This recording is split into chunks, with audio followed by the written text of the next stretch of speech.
Hi, I'm Helen from Heritage Garden Seeds, and today I'm going to show you how to sow your chard seeds. So you can sow chard from spring through to early autumn, and it really couldn't be easier. It is a good idea to successionally sow your chard throughout the year, so I like to space my sowings out and make sure I get a nice sowing in towards the end of the year, because chard will sit really happily over the winter and give you that really bright, vivid pop of colour in your winter kitchen garden. So let's get sowing. So you can direct sow your chard, or you can start off in modules. I'm going to start mine off in these modules. So I've filled my cells with compost, and I'm just going to make a little dimple in each cell.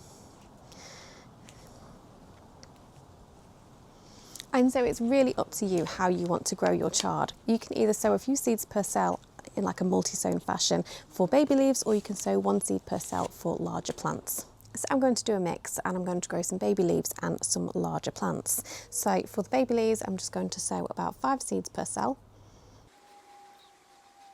And for the larger plants, like I say, you want to sow 1 seed per cell. If you do want to have that kind of extra insurance policy, then do sow a couple and then into the strongest seedling once those seeds have germinated.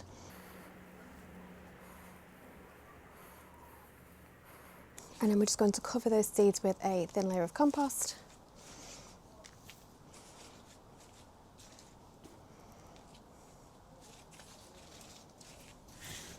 And give those a light water.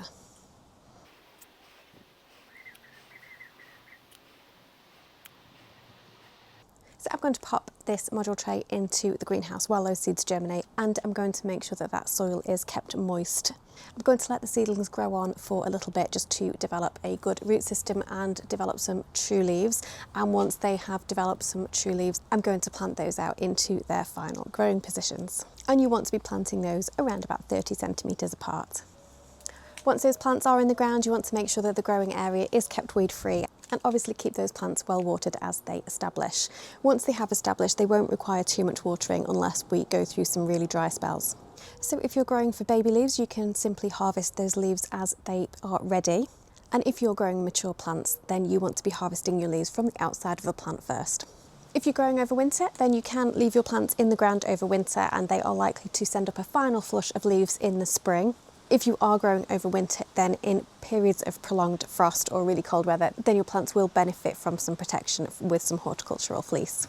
And that really is all there is to it. So I hope you've enjoyed this video. If you have any questions at all, please feel free to reach out to me. The best place is always on Instagram. We are at Heritage Garden Seeds, or you can get me on email. The email address is hello@heritagegardenseeds.com.